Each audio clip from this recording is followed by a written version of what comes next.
Hey, I'm trying to expedite this and get right into it because this guy's very gracious to give us his time, and what a stud, man. It's an absolute pleasure to have you here, the world's greatest poker player. If you say so. No, you are. I mean, from what I've read and what I've seen, Daniel Negreanu's joined us, and I don't know if we're going to have time for this, so I don't want to get it in real quick. But what we do, Daniel, is we get people to just step in the carnivore corner. Let's just we're going to hear a great ID, and then we're going to pick it up. Step into the carnivore corner, where we act a bit more like established gentlemen. But an established gentleman who's proud to drink his wine with a juicy burger or a bone-in ribeye fresh off the barbecue. And you're perfect person to be here. You're the guy with the most amount of winnings on the tour. That's a fact. All-time money leader for sure. And that's where it counts. Exactly. Right? That's how we keep score. Yeah, so welcome Kid Poker, everybody. Thank you for being here. How you doing, Daniel? I'm doing great, man. Yeah, just excited to check out the premiere tonight. Yeah, very exciting. You got the big documentary. You worked on it with PokerStars, PokerStars.net, and I want to get into that in a moment because what an exciting thing to watch your life go on screen. And you're a pretty young guy. It's not like you're doing this at the age of 80. You're doing it at the age of, is it 40 or 41? Yeah, but I'm going with 26 for life, Peter Pan style. Yeah, I like that. Just don't try and jump off any buildings. You can't fly. Yeah. Daniel, man, it is awesome. You know, you get into the world of poker right at sort of its peak as a very young guy. You drop out of high school. By the way, we went to the same high school. No way. Yes, we did. Which one was that? A.Y. Jackson? A.Y. Jackson. No kidding. How old are you? So I'm 42, born in 73. Also like to think I'm 26. So I must have you in my yearbook then. So I brought a yearbook here. And I don't know if you're, I actually don't know if you're in this. Are you in this yearbook? I gotta be in that. I have that yearbook. Okay, this is crazy. Jay, pass Daniel the yearbook. I found a yearbook. Like, it was so wild. I literally found a yearbook a couple of days ago out of nowhere. I found it in an old box. And I'm thinking to myself, my goodness, when am I ever going to use this? And then I find out I have Daniel in the program. And it's like absolutely perfect thinking. And I didn't even look because I wanted to see if this was the years. I thought maybe this might prove how you did drop out of high school. if you're not in it. I might be briefly in this one. I think this was the tail end of my days at school.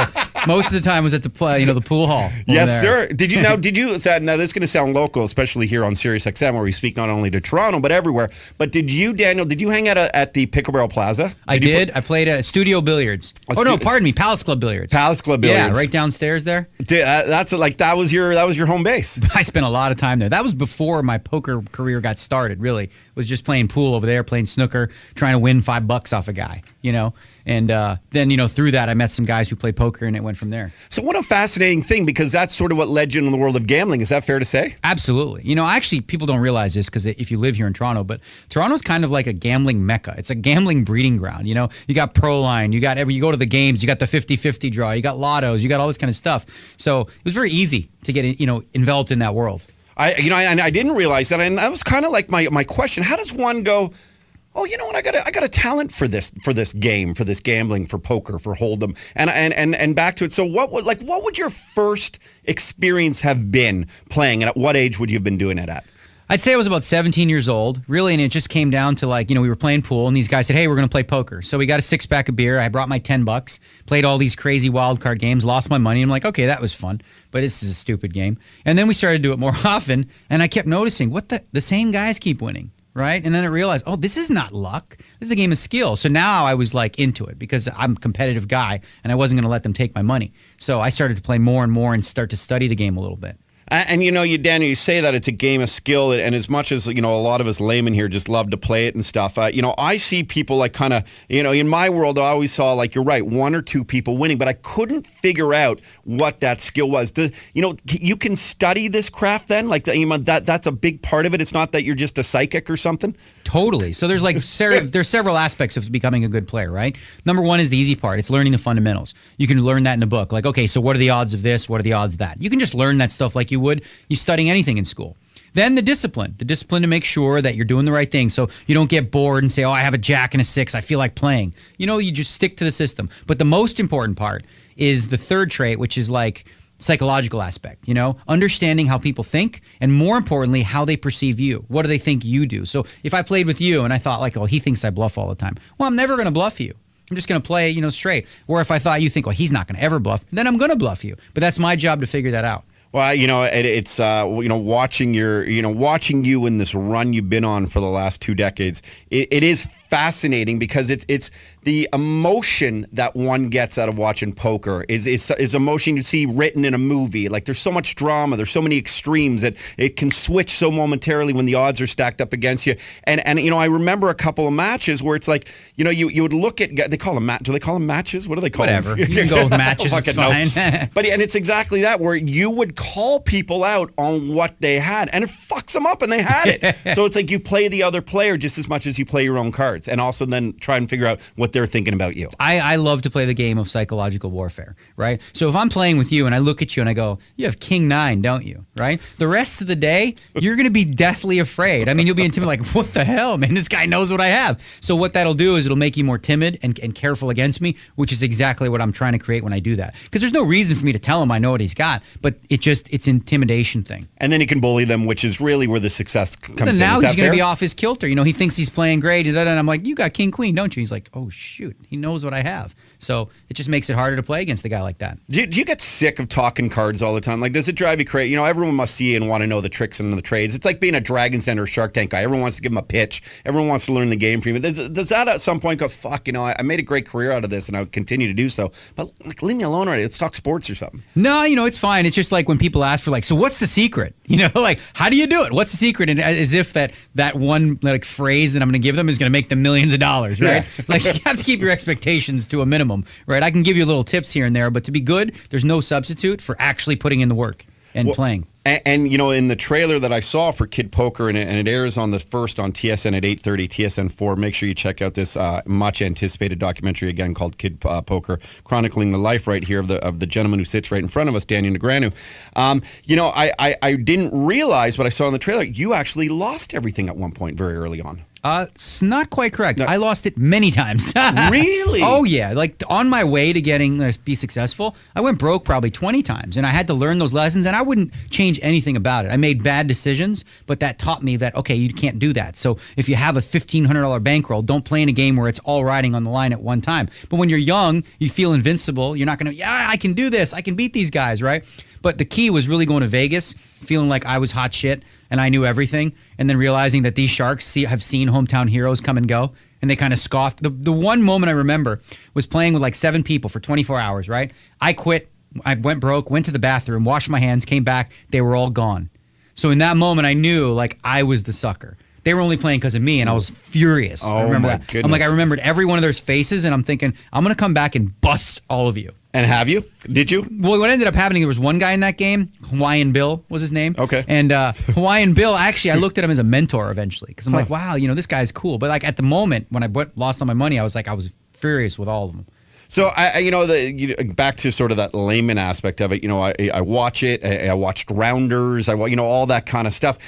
Like that. Like they look for people. They look for suckers. They look for guys they can grab the quick money. And is that considered collusion though? Really, or is that just sort of how the game works? Well, I mean, that's essentially like one of the aspects of being a professional poker player is finding games you could beat, right? So if you're the 6th best poker player in the world, but you're playing with the other 5, you're the sucker. Yeah. Right? So the idea of being a professional poker player is you have to gauge, okay, is this game good enough? Am I going to make money out of it? So that's going to require some recreational players a lot of time. And if they're none, and there's 5 pros, they'll look at each other and go, you know what? This game's not worth a damn. I'm not going to play. It's exactly like Brody plays football with 8-year-olds. Like, World champion. Yeah. Largest 8-year-old according to Guinness Book of Records, too.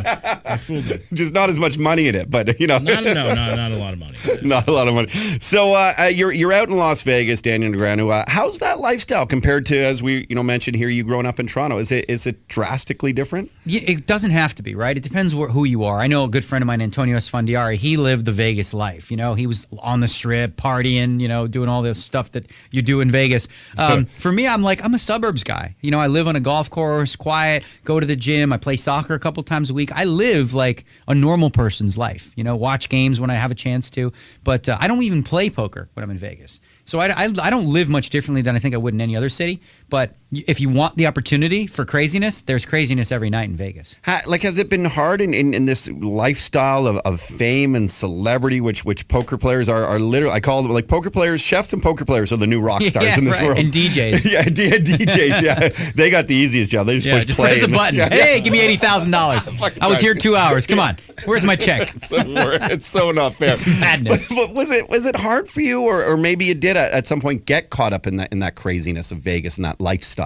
I mean, maybe in the early days, in like my early 20s, I first moved to Vegas. So we'd go play a session and the guys would go to like some strip joint or something. And that was like where we would hang out. And then we'd wait, then we'd leave and it'd be like bright out. And our eyes are like, and the sun is burning my face.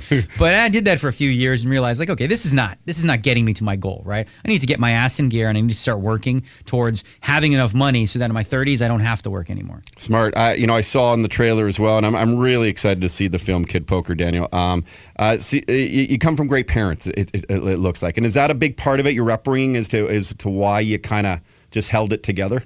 Absolutely. My parents were perfect. I mean, really, when you think about like I've seen other people and they talk about their parents and the struggles they had. I mean, my mom loved me. My dad loved me. They instilled good values in me. They talked about being a good host to others, make sure other people have food. My mom was that woman who's like, you come over and she says, are you hungry? And you go, no, I'm good. She still puts a bunch of food in front of you. Yeah. And then he was like, you want a drink? My dad would say, no, I'm good. He'll pour you some sort of shot of something. You just had to. It was just kind of the way, that European way. And I was brought up in a very liberal kind of European style household. Whereabouts is the family from?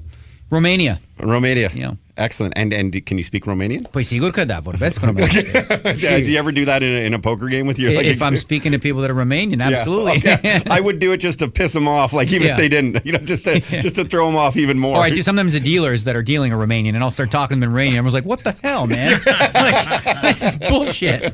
It's like old country at that point. They're fixing it for sure. Yeah, right. They're like, "Hey." Is that one of the I guess one of the hazards with being a poker player is that people assume that maybe and this isn't me assuming, but in the world you're full of shysters, full of scam artists. It's like have you heard a lot of that in your day? I would say definitely when I first started out, right? You say to someone like you're a professional poker player, and they're like, "Oh, that's just like being a crack dealer." Right? And that's changed. It used to be, ooh, disgusting poker player, to like, oh, hello, Mr. Negreanu, right? And a lot of that has to do with it being more corporate. I play in casinos. When I was in Toronto, I was playing in seedy places, in back rooms and stuff like that, where you had to get, you had to like show yourself to the camera, kind of like in Rounders, to get in the door. Cool. But today, the environment I play in, it's nothing like that. It's the red carpet access type of thing. Yeah, I mean, I'm playing in safe casinos. Like, we've seen Ocean's 11 and all that, but that's the movies. Like, people don't come in there and rob casinos. It just doesn't happen. It doesn't work that way. Pretty stupid. Do you is there a place that you don't get noticed? Because you think of the World Series of Poker. It's the world loves this sport. Are you noticed everywhere you go? Yeah, except for probably yoga. You go do Bikram yoga and they're like, I don't know who you are. How sweet is it doing yoga in Vegas? I imagine it's a lot of hot It's, women. yeah. Depending where there's, it's good. Yoga's fun. I love Bikram yoga. I'm such a yogi. Is that just part of the relaxing sort of mellow Daniel Negreanu that maybe people don't see and don't know? Well, my life, I mean, there's a lot of fun and excitement when I'm on the road or whatever. But when I'm home, a lot of people are like, you're boring, dude. Like I go to the gym at noon, and then I'll play soccer a couple times a week in a league, and then I'll watch sports, I'll watch TV shows, I'll hang out, just have dinners with friends or whatever. But, pretty just chill, normal lifestyle. I don't have to work or nothing. Good for you, man. You love your sports. You're at the you're a Toronto boy, such a supporter. Leafs, Raptors, Toronto FC. You were at the Raptors game last night. I was at the Raptors game. It was a lot of fun. Got LeBron. LeBron was like in the corner where we were, and it was just nice to see them win. But I had a really interesting thing happen at the game. So this guy comes and sit next to us. Where I'm sitting courtside, right? These two, guys, big black guys in suits, right? Like, and he looked at me like, I don't know, he gave me the mean mug, right? And I'm like, okay, whatever. So around the second quarter, I thought I'd make some small talk with him, and I go, so are these your season tickets? I was just curious, right? And he's like, I don't live here. I'm like, oh, really? Where are you from? He goes, why? Like that. I'm like, what the hell? I don't know. I'm from Vegas, just curious. He's like, I'm Cleveland, bro. Like, and angry. I was like, okay, well, end of that conversation. It was just odd, Wow. Yeah. No, that is unfortunate. It's Yeah. like Made it awkward. You're just starting a nice conversation with the guy. And then I realized, okay, you're definitely not Canadian. No, because Canadians don't do that. Well, that's a great question. You traveling the world and knowing, the top poker players and top athletes, top everyone. Is there a difference with Canadians? Do you notice that? Yes, it's real. Like, you ask people in America when they meet Canadians, like, you guys are so nice. I did a shoot for a TV show recently, and the director was even like, sorry, can we get you to do it this way? It'd be great. Like, in America, it's like, cut! You screwed that up, Every just little aspect of the way that Canadians are, it shows up. You can tell when someone's Canadian based on how, it's almost obnoxiously nice sometimes, right? Like, you can bump into a Canadian and knock them over, and they say sorry. Right? Yeah. It's very unique. Do you like out in Vegas or when I'm sure you go to LA sometimes and stuff, do you find that you're always kind of like coming together as one, like you bump into the other Canadian success stories out there? Oh yeah. There's like Gavin Smith, Greg Mueller, Mike McDonald. There's a bunch of us, and there's some camaraderie there, especially when, any Toronto team's doing good, or when there's hockey talk. There's not a lot of guys to talk. Hockey's much bigger, obviously, in Canada. Yes. So, Canadians, when we're around, that's typically what conversation leads to. And you, Daniel Negreanu, Kid Poker is here hanging out with us on the Todd Shapiro Show, brought to you by Pete's Pizza. I gotta do that stuff. And then, I hear you. You gotta just absolutely love that what the Jays had did and being part of Toronto. Was that a neat time being away and seeing all that happen? Yeah, I mean, I actually wasn't able to come to Toronto to watch the games, but I was obviously watching them from Vegas and everyone from Toronto. Like, what I think is cool about the Blue Jays, it's really Canada's team. So the whole country, was on board with it. It was a shame how it went down. It's pretty sad, but, KC played pretty damn good. Yeah. Oh, no question. And and the Maple Leafs were, were your team, are your team. However, as I'm reading and doing my due diligence on this world famous guest, I see you're part of a group trying to desperately get an NHL team in Vegas. We're going to get a team. Yes. We have an ownership group. We have an arena already being built. It'll be ready by May. We have 13,000. I was part of a group to sort of like solicit ticket sales. We're selling tickets to something that doesn't even exist, right? And people put 10% deposits down. We sold 13,000, not including corporate boxes. So the interest there's 2.2 million people there. And you think about Vegas, right? Like, how many people say, you know what, let's make a vacation and go to Columbus and watch a game? No. But when Calgary's playing Vegas or LA's playing Vegas, people are going to come. So it'll create kind of like a playoff atmosphere in there, and the seats are going to fill. And Vegas brings a lot of glitz and glamour. And don't worry, they'll be good. Because think about it. Every free agent that has a choice between like Vegas or Winnipeg, come on, it's not close. We're going to get all the guys. And we'll get them at a discount, too. I love it, man. And better tax breaks, too. Yeah, I no think. taxes. I mean, we're going to have a really good team. We're going to win a cup before Toronto does. Okay, Sorry. that was so funny. That was literally a question I wrote down. Yeah. So, I never thought of it. That's brilliant. That, for me to go and travel to watch the Leafs, maybe I'd consider doing it in the playoffs. I'd go down to Florida. But if the Leafs are playing on a Saturday night to the Las Vegas, what would you call them? Do you know? Well, I mean, I like Rat Pack. That's my personal favorite, the Las Vegas Rat Pack. Yes. But I think it'll probably end up being Knights or Black Knights. Knights or Black Knights. Okay. Yeah. I was thinking like the Ice Chips or something. Okay, that's pretty lame. I had a couple other written down. Wait, where are they now? I want to top that. I want to get better. But you're right. That's a brilliant move where you would go, I would take a weekend trip with the boys, have a great time in Vegas, check out the Leafs playing there and watch them lose. Yeah, sure. And the games, like a lot of the games, like they do this in LA as well. You have Sunday afternoon games, right? Which gives us even more of a home ice advantage. You're going to have the road team coming to Vegas on a Saturday night, right? They're playing a 2:00 game, and Jaromir Jagr's going to come down and be like totally wasted until like the third period. There's a built-in home ice advantage. You guys could win in the first. You could win the entire thing the first season if you just set them up at a really great hotel with super active nightlife and just kind of leave stuff in their Make sure the hotel room. games are bright and early. Yeah. They'll be like 41-0 at home, and we'll just hope to see how we are on the road. Just win like 3-4 games on the road. The opposing players literally still have condoms on. Yeah, exactly. Oh no, Jaromir Jagr tripped on his condom. Yeah, it fell off. It snuck through. But so, I mean, it must be fun though, being a part of it. Now, if you were to get it, and if it comes to fruition, Daniel, would you really want to be a part of the management group and help make decisions? Would that be a goal of yours? Well, I like Bill Foley a lot, and he's a prospective owner, and he's a smart guy, and I've had good conversations with him. They have a lot of guys on board that are going to help with the analytics. They know how to do it. But in terms of strategy, basically, I'd love to be able to help them explain like really how it works these days. And the Leafs for so long have done it wrong. The last 20 years. years by bailing on the system of like, you got to start from the bottom to get here. You can't just be mediocre. You have to dedicate yourself to a long-term plan. That's 4 to 5 years of collecting draft picks, and not my buddy Phil Kessel. I needle him with this all the time. But 2 firsts and a second for that team when they made that trade was horrible. It ended up being a guy named Taylor Sagan and Dougie Hamilton. Yeah. Not that they're any good, right? but really just being dedicated to the long-term plan. And then you look at teams like Chicago and LA. How did that happen? They started from the bottom to get there. Yeah, brilliant building within their system. Does it, you're obviously still always going to be a Leaf fan, despite you one day getting a team in Vegas. But does it make you frustrated, a little bit angry, like going like, how haven't they figured this out in so long? You know what? I actually have hope now. I think the Leafs are finally getting it, and they're finally dedicated to not. The key is, so when this team starts to get a little better in 2 to 3 years from now, what do they do then? Are they going to, just go for it too early? That's the biggest thing. Because like in Toronto, if they go 0-82, they're still going to sell out. So it's the one market where you have the opportunity to wait. Markets like Florida and Phoenix, they don't have the luxury of just dedicating 3 years to losing because they're not going to get anyone to come to the games. That's not the case in Toronto, but they don't take advantage of it by really doing it. And I think Brendan Shanahan and the new brass get it and are going to be like, okay, let's not patch holes here. Let's just scrap it, start from scratch, build through the system. Yeah, another great point. That they're going to support it no matter what. And even if you don't see them, they'll be in the, they might be in the ACC lounge or whatever. Like they might not come up for the second period, but all those tickets are sold. Yeah. Like the clients and the fan base will always be there. Man, six World Series of pokers you won. 6 bracelets. Now, do you wear the bracelet?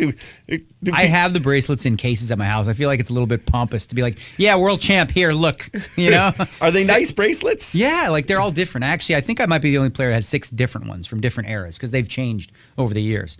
So I have 6 different ones. But I'm not exactly ecstatic about having 6, to be honest. I feel like I should have 9 or 10 by now, to be honest. Really? Yeah. So interesting. And most recently you finished 11th, right? Is that in the main event? In the main event. That's the big one. That's the big one. Yeah. Okay, but that's when they get 7,000 players in. Wow, but you still walked away with a ton of cash. I got like $526. Yeah, but honestly, if I get that's not $526. That's $526.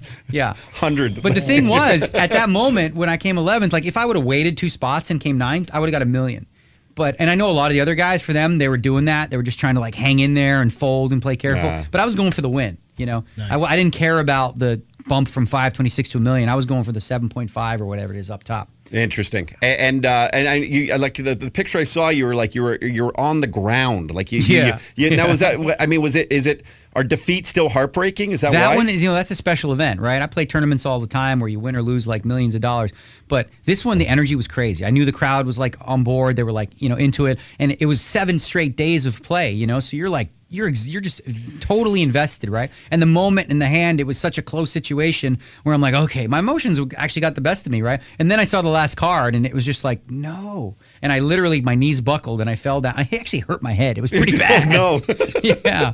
They're like, Negreanu might have a bit of a concussion now. Yeah. Now's the time to play him. Yeah, right. He might not be as good as he has been. In those 2 decades, can a game like Hold'em, can it change, evolve? Can other sports evolve and change? Can this one? Oh, totally, and it has. Like you think about you look like football as an example, right? Where in the original days, the NFL, they just play a team and that was that. Now there's game film where they study and they know the numbers, they crunch it. Well, poker's gotten to that point too, where a lot of the young guys, they know exact math on different situations. They have all kinds of scouting reports they can do on me, and the level of play has just gotten better. The average player is far better today than they were 10 years ago. And I mean, for you, do you sit down and break down opponents too? Like, is that a big part of it? You'll sit, like, is there how much say preparation time goes into a match? Is it like kind of like being a boxer? Is it kind of like that? Well, for me, I don't do much anymore because I've gotten so comfortable in doing what I do. So basically, my goal is to play a style called small ball, like the Kansas City Royals did. If it worked for them, hey, it could work for me. Yeah. So basically, it's if you think about a boxer, like you said, it's I keep my guard up and I throw tons of jabs. I just keep throwing the jabs, keep that guard up until I have an opening, and then I go for the knockout punch, right? And my system works, right? So regardless of how they play against me, my understanding, what matters for me most is how, as I said, how people perceive me. And then again, if a guy thinks I bluff all the time, I'm not going to bluff him, or vice versa. So I don't do a lot of the preparation because I know most of the guys, and I have just faith in my ability and what I do. Wow, I love the confidence. Is it hard to be friends with guys on tour because you're so competitive? Is that Not at all. Not at all. You know, it reminds me of, I remember, Bob Probert and Wendell Clark. I talked to them about, I was doing a show with them, and I was like, so you guys used to fight, right? And they'd be like, yeah, we'd fight, and then we'd go to dinner after. Right? They would just fight in the game. They go to dinner. With poker, it's the same thing. When you're at the table, you're going for blood. You're trying to destroy them. But after, you're friends. I've got a lot of friends in poker. So there's a lot of respect. Who are some of those good friends that diehard poker fans would know that it's cool that Daniel hangs out with? Well, Phil Ivey for sure. Yeah. He's considered the all around best for a long, long time. And then Jennifer Harmon. Eric Lindgren's a buddy of mine. I got a bunch of buddies in poker. How about a Helmuth?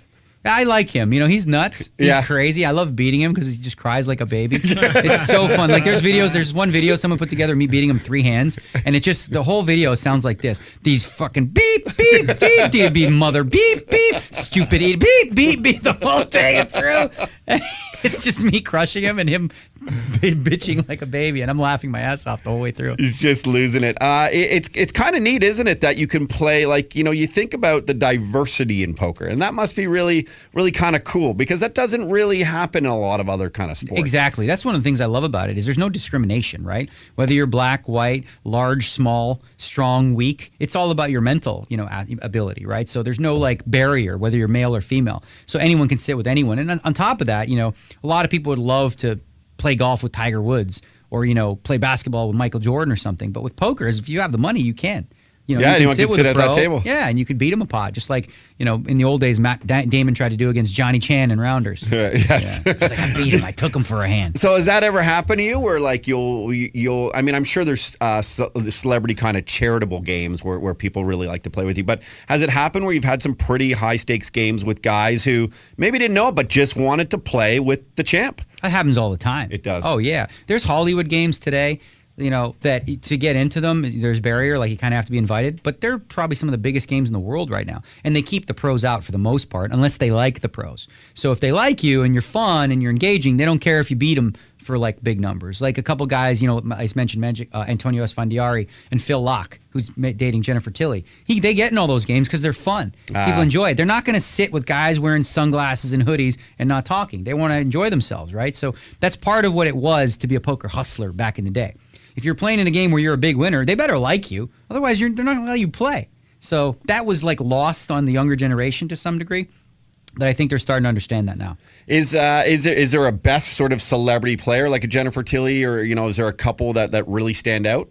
Well, Jennifer's playing a lot now, but there's one in particular who could be a professional if he chose to be, and that would be Tobey Maguire. It would be Toby. Wow. Okay. Toby's good. I read the stories of Toby a few years ago, and who knows if he was fronting games. I don't even need to get into that shit. I don't care. He makes a good amount of money, I think. Yeah. He doesn't need to do any more Spider-Man in the poker games he's in. So he's that talented of a card player. Yeah, and he's obviously he gets in good games and he does really well. Yeah. Well, and it's funny, back to that, movie star, rock star, whatever you guys are just as famous. Do you what is a great story that you wouldn't mind sharing with us that even wowed you? You're like, I'm a kid from Toronto, dropped at high school. I cannot believe this is happening to me, Daniel Negreanu. So I sign autographs and take pictures when I'm at the World Series. Well, this woman came up to me and she turned around and she goes, sign my tramp stamp area, right? Like her ass. Yeah. So I was like, okay, whatever, and I'll do it, no big deal. And then she turns around and says, I'm going to get a tattoo of that. And I laughed. I'm like, that's funny, right? And then so she comes back the next day.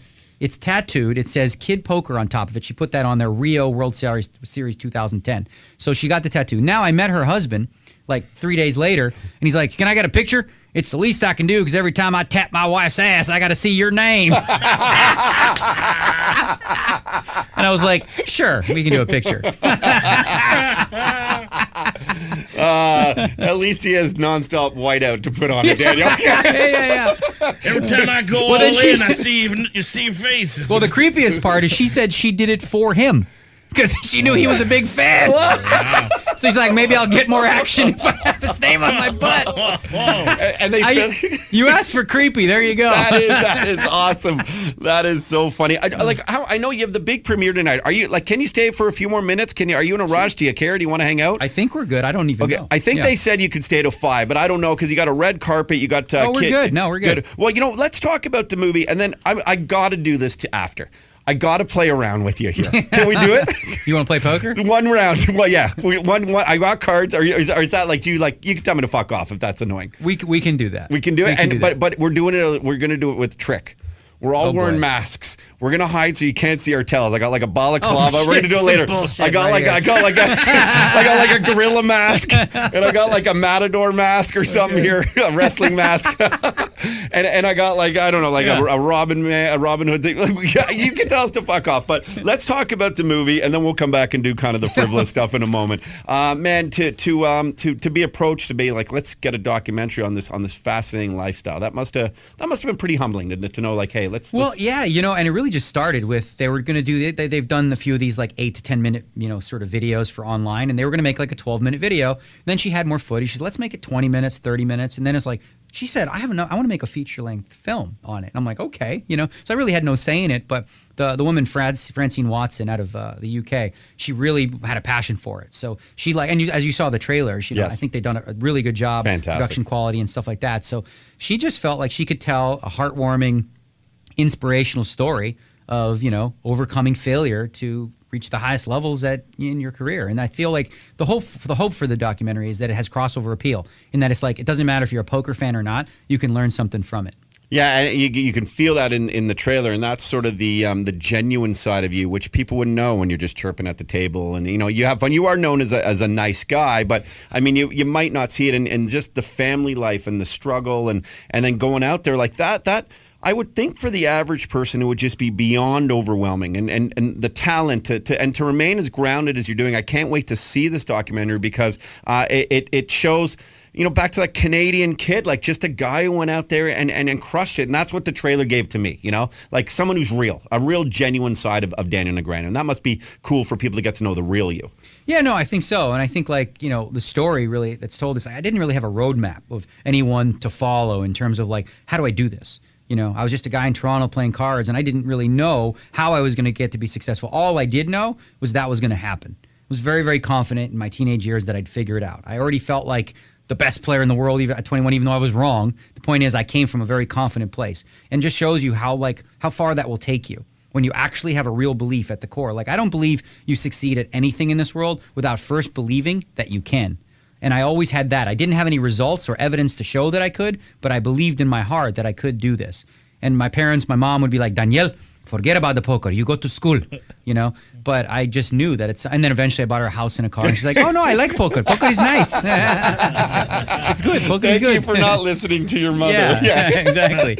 Wow, that's it's that, and that part of the inspiration. It's motivational for people because in this day and age, there's a lot of people put a lot of doubt on themselves, and they do it through social media if they don't get a lot of likes on an Instagram photo, or if they don't get some noticed or whatever. And you're right. You got to believe in yourself, and some would say that that's one of the most important messages to know from people who have had that success. So it wasn't just handed to them. Really, the way that I focus on it, my goal was, okay, I'm going to be financially stable in my 30s. That was my vision, right? That was my end goal. That was my intention. The details of how I was going to get there, they're less important. Focusing on the actual end goal, like what do I want to create in my life? What do I want to have? That. And always now matching up every decision I make with that intention in mind. So is drinking and getting partying late at night when I have a tournament the next day, is that in the vision with my goal? Is that in line with my goal? No. So then I know those decisions don't do that. But without having the end goal of knowing where I want to get to, how am I going to get there? Like, how do you get to the end finish line if you don't even know where you're going? Was it exhausting, getting there? Was it, or was it just still you loved getting there? No, So it was kind of fun, honestly. Yeah. Being broke, it was like there was romantic aspects of it where it's like, I love the pressure of having my back against the wall where like if I lose this pot, I'm done. I'm broke. I got nothing left. There was a story I remember once in Vegas where I was playing in a game. I started with $600. I was down to $82 and I just lost. And I'm like, I was supposed to pay the big blind next, and I'm like, screw this. They're not taking my money. So I took it. I was playing 20-40. I went to play 1-5. This is all in the same day. I grew that $82 into 182. Then I said, you know what? Let's go up to the next game, 6-12. And then I had it up to 286. I went to 10-20. I had it to 486. Went back to the 20-40 game, 6-7 hours later, won about $800 or $900. Said, let's go up one step further, 40-80. So instead of just quitting on that $82, I ended the day with like $4,500. Right? And it just came from like grit and saying, you know what, I'm not going to quit on this. Yeah, And that was fun. It was actually a lot of fun. Dude, that's. I mean, I love it. I would have probably taken. I would have looked at that 286 and gone, you know what? I'm comfortable. Yeah, but I started the day with 600. yeah, exactly. I would have done that. I would have given up, and that's. There's the risk part of it too. You must. I'm going all over the place with the interview. Oh no, I mean that wasn't a smart decision. Yeah, but it was like part of a learning process for me. Like I wouldn't recommend that. Like it should have viewer discretion as advised. Like don't try that at home. But you got big balls. Like I mean that's part of who Daniel Negreanu is. They are. They're large. They're rather large. I've been told. The entire area. All right. Well, we're gonna see how we're gonna see how big they are. I don't know if you have time because I saw your PR team wrapping up, but we'll try and get to it. I can't promise. We'll see if we can, but we do got to take a quick break. Daniel, hopefully we can. At least we'll come back and say goodbye. Daniel Negreanu is here. Kid Poker. It premieres on TSN on the 1st at 8:30 TSN 4. Go and check out this unbelievable documentary. And there's a big screening tonight for those remote few who've been invited over at Bell TIFF, the TIFF Lightbox, whatever it's called. Thanks for hanging out with us. We'll be back in a second here on the Todd Shapiro Show, brought to you by Pizza on Sirius XM. We got to do this. All right. Daniel's got to run. Daniel Negreanu's here. We're going to thank the sponsors in a moment. What we're going to do here is we're going to do a quick... I was going to do the Carnivore Corner with you, but we don't have time for that. We'll call that the Carnivore Corner. Daniel, there's a bottle of Carnivore there for you. Take a bottle of wine just as a gift. Thanks, it's right in front of you, man. Appreciate it. We like to give hammer this home. Okay, Jay, throw on... Jay, what do you want, Jay? I will take the baklava. The what? What was that word? Baklava. Yeah, okay, I want to get some music going here. Roddy, what are you going to wear, Roddy? I'm wearing the eye mask so he can't see my eyes. Okay, you can't see. I think you got it on backwards. All right, and I'll wear. We got here, Roddy. Wear this hat. You're gonna look like a joker. Daniel, do you want to mess your hair? I know you got a big premiere. Or do you want to wear one of these or no? Do you care? My hair is so perfect right now. Yeah, it is for you. You look good. Okay. I'll throw on. What is happening right now? Yeah, I don't know what's happening. I'm gonna throw on this thing. Don't look at my hair. All right. Dan, you ever just walk into somebody's stag and just clean out the whole wedding? Just play poker with them and take all their money? Yeah. It's not like I go and they're like, "Who's this guy?" It doesn't happen. You know. I would do that. Okay, we got cards here. He's gonna. I'm sure this is like the last thing Daniel wanted. Here, we got to shuffle because they're all like. Here we go. Roddy, pass. Daniel will deal for us. Because and then what we're gonna do is we're gonna play one hand. Now we just have chips. Okay, we actually just have a bag of chips. These cards are awesome. Yeah, those are cool cards, eh? Yeah. They're my wife's, and so we're just gonna do. I can't even see, let alone play. Can you hear me through the balaclava mask? With real potato chips. Okay. Yeah, we're playing. We're big stakes here, and we're not even flavored. Not even flavored. And then each chip will be worth whatever, $1,000. Okay, right. And we'll play one hand, and because Dan's got to run. Daniel's three-way or heads up? What's that? Three-handed or heads up? Well, I don't even know what that means. Is the three of us playing or just me and you? Let's all play. Roddy, you gonna get in there? Yeah. Yeah. Can we play four of us? Can we do that? Yeah, four. Okay, four. We got chips. I don't need. We're gonna get shit. By the way, we're not supposed to have food in here. Here we are on the program. That's his hand over there. Okay. That's him. Thank you. That's me. All right, this is cool. I can't believe Daniel's doing this. What a nice guy. Okay. What a nice guy. This is cool. All right, so now the bet goes to, am I big blind? You start. We'll just start with you. I'm big blind. All right, I'm putting in, we'll just say we each have 100 chips here. I'm putting in, and they're each worth $1,000. I'm putting in 3 chips. I'm putting in $3,000. I'm going to eat $2,000. I bet Daniel. I'll eat one. Okay. All right, we're just eating. And I'll raise you 3,000 more than I'm going to eat. Oh, wow. And then, I think it makes sense, since we're teaching aggressive poker, to stick it all in. All right, it's all going in. You got to go all in. This is the way we're putting it all in here. You got to run it out. All right. I think I got faulty cards because I got 2 A's. What? It's not numbers. I got 2 A's. Yeah. That's a pretty good hand. See, that's a good bluff. Do people ever do that? Are you loud? I do it all the time. You can make up something that you might have. Yes, to a certain degree. We have some stupid talking rules now. We have to be careful of what you say, but Screw the rules. All right. Yeah. Okay. So, all right. Let's deal it out. We'll open it up. We'll flop it up. All right. We're all in. We're gonna see who wins flop this. Is 7. Yes. Deuce. Queen. Got any of that, people? That's great for me. I don't know about you guys. Yeah. I'm feeling okay. good. And here comes a turn the card. turn is a king. Yes. A king. 2 spades out there. All right. All right. And here comes the river. It's another king. Do we got any pairs over there? I have all I have is deuces. I have deuces. Pair of deuces. Yeah, Can I have anyone pair beat that? deuces. I have pair deuces. I can beat that. There you I go. got a small straight There you with go. a 2 and queen. No. You don't. 2, 5, 6, 7 is not a straight. 5, 6, 7, small straight. Okay. That's 3. That's crap. You have Oh, nothing. okay. How about you? 11. Hit me, Daniel. You have nothing as well. Whoa. All those chips, send them here because I got a pair of 7s. That's why he's the champ. What do you know? You know, add that to your 30 Right. million in total, They buddy. thought they'd throw one hand and they somehow beat me, and still they can't. Never. Hey, listen, man. This is. I'm very grateful for your time. I'm very grateful. This is a really neat moment. Watching the success out of a guy who came from my high school, and I do remember you from the smoking section a little. Like I do. I do. Yeah. I just saw your picture of you back then, and yeah, I remember you too. And it's neat. Toronto is so on the map, and call it because of guys like Drake. We can't forget about the few that represent us so incredibly well, and you support your teams and you support the city, and it's fucking awesome, bro. So continued success to you. Appreciate Best it. of luck, and Daniel My most Negreanu. fun interview in the last couple of days by far. You guys are a blast. I really appreciate that. Go check out Kid Poker again. It's on December 1st at 8:30 on TSN4. Canadians will be the first to see the incredible documentary, again, Kid Poker, which chronicling the life and career of this poker legend in front of us, the one and only Daniel Negreanu. Thank you again for your time. Hey, what's up? I'm Roddy. Subscribe to our channel. You're going to love it. For the rest of this episode, you got to check out our podcast online on the website. Go check it out. You won't be disappointed.